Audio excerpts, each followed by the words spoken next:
Here is my portfolio. So here's the title page. It has my name, and that is the resource portfolio. And then in here are the guidelines. And then I did this whole entire binder on aphasia. So for the lay education, it's just the overview and causes of aphasia, and then parts of an aphasia assessment.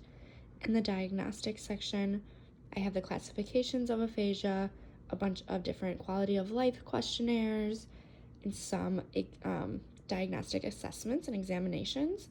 And then in treatment, I have different treatment approaches, so restorative and compensatory.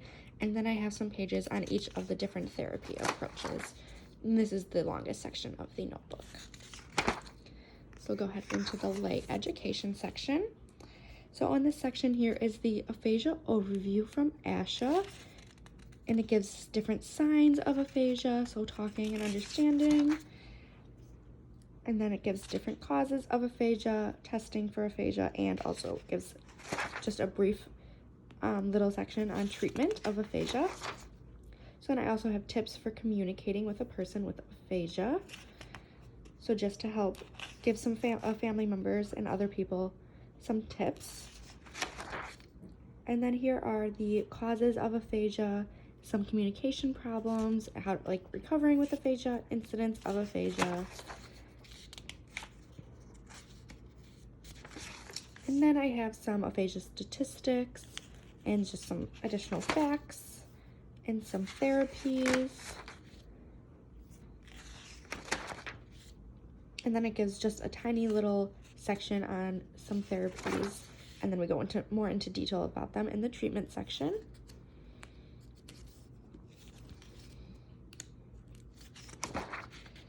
So then it also gives the incidence and the prevalence of aphasia and some signs and symptoms.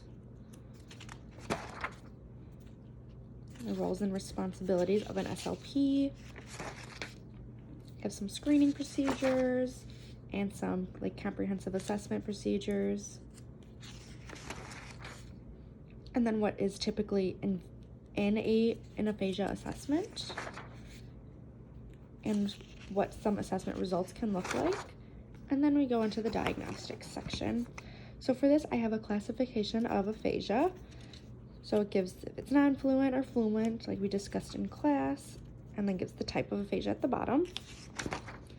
And then this is another little sheet for that. And then these are tasks for informally assessing reading and writing skills. So it just gives a bunch of suggested tasks we could work on. And then this is a communication questionnaire. So it gives some questions you answer all the time, most of the time, some of the time, or never. And then the Barthel Index is included in here. And then another aphasia classification sheet. And then some sample questions from a quality of life questionnaire. Some more sample questions. And then this is a communication confidence rating scale. And then I also have rating key for scale of communication independence. So what they do, minimal, moderate assistance. And then I have the Western Aphasia Battery. So I have the entire assessment in here.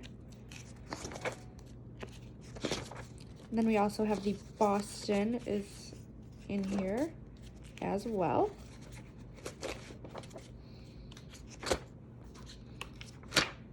And then we also have the facts is in here. Just some of the what you would do. So there.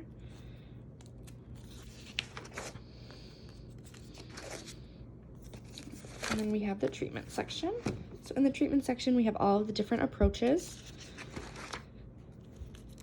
So it gives multimodal, MIT, and then it gives, and then I have, so these are just little tiny summaries of each of the treatments.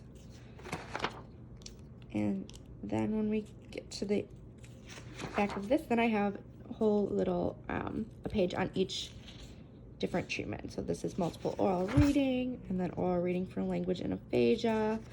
And then I have one for each of the things with they're split up into compensatory and restorative treatments. And then if we keep flipping through to the end, Then we have a communication board, as well as an ABC board. And that's everything. Thank you.